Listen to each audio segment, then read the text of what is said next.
All right, let's talk about something that almost all of us have been through, but maybe haven't really questioned: the job interview. In this explainer, we're going to dive into the work of Rob Van Linde, who makes a pretty bold claim that the way we hire people is completely broken for the world we're heading into.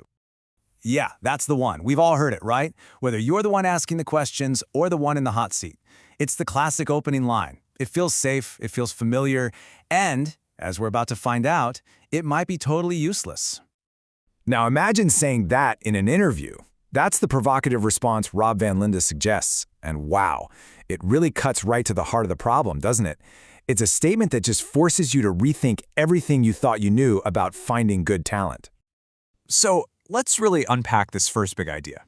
The central argument here is that by focusing so much on a candidate's past, on their history, we are setting ourselves up for failure in a future that's going to look nothing like it. This slide really lays out the huge mindset shift we need to make. For decades, hiring has been all about experience-based knowledge. Basically, what someone has already done. But the new game? It's all about learning agility. What someone is capable of learning to do next. Okay, so let's dig even deeper into this idea, because it's a little counterintuitive, right? That experience could actually be a trap. But in a world that's just constantly being remade by AI, the shelf life of any specific skill is getting shorter and shorter. So what exactly is this thing, learning agility? Well, you can think of it as the ultimate survival skill for the modern professional. It's the ability to just thrive when things are uncertain. It's not about what you know. It's all about how fast you can figure things out when you don't know the answer. And here it is, the core message in a single sentence. The sheer speed of change means that someone's ability to learn new things is a way better predictor of success than a long list of their past jobs. Wow, think about that for a second. This quote completely flips our idea of an expert on its head. If an expert gets stuck in their old ways, they don't just become kind of irrelevant. They actually become the thing that holds everyone else back. They are the bottleneck. This brings us to the next really critical skill. It's not just about learning. It's about something that might sound a little strange: unlearning. It's the active, deliberate process of letting go of old ideas and processes that just don't work anymore. I love this comparison because it shows the two mindsets so clearly. The old way, this is how we've always done it, is a complete dead end. But the new way, which the author calls the Rob Karjan way, is about constantly challenging everything. It's about knowing that yesterday's brilliant solution could easily be today's biggest problem. So, how do you actually unlearn? It's really a three-step process. First, you've got to be honest and identify those old beliefs you're holding on to. Second, you have to make a conscious choice to let them go. And finally, you have to be willing to rebuild your whole approach from the ground up, based on what's true today.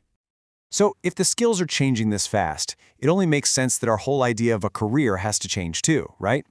The predictable climb-the-ladder career path, yeah, that's pretty much a thing of the past. And that's where the idea of the mosaic career comes in. It's way less like a ladder and a lot more like a unique piece of art. Every little tile is a different skill, or a project you worked on, or a pivot you made. And together, all those different pieces create a professional story that's completely uniquely yours. This isn't just about what you call yourself, it represents a fundamental shift in your professional identity. You're not just a manager with a title anymore, you're an architect of value. Your job is to pull together all the right pieces, the skills, the tech, the people, to solve the problem that's right in front of you now. Okay, so we've talked a lot about the why. Now let's get super practical. If the old interview is broken, what does the new one actually look like? What are the tools we need to start hiring for the future, like today? All right, rule number one, and it's a big one. Just stop the history lesson. Seriously, what somebody did years ago is becoming less and less relevant. We've got to start focusing on their potential for the future. So, here's the first new question you should be asking instead. It's not about what they know, it's about what they can let go of. This question directly tests their willingness to adapt. It shows you if they're trapped by old habits or if they're ready for what's next. This next one is absolutely crucial for right now. It tackles AI head-on. Look, pretty soon anyone will be able to get an answer from an AI. The real skill is being able to think critically about that answer. Can this person add the human layer of context, of strategy, of good judgment? That's what you're really hiring for. And finally, this is a fantastic question for anyone in a leadership position. It gets you to think beyond job security, which is disappearing, and towards skills security. That's the idea of making sure your team's abilities are always relevant, no matter how the job titles change. Is this leader thinking about how to keep their people ready for the future? That is the mark of a true leader today. And this leaves us with just a perfect final thought. We need to stop auditing the past and start rehearsing for the future. An interview shouldn't feel like a test about history. It should feel like a creative session, a chance to see who is ready to help you compose the next great piece of music.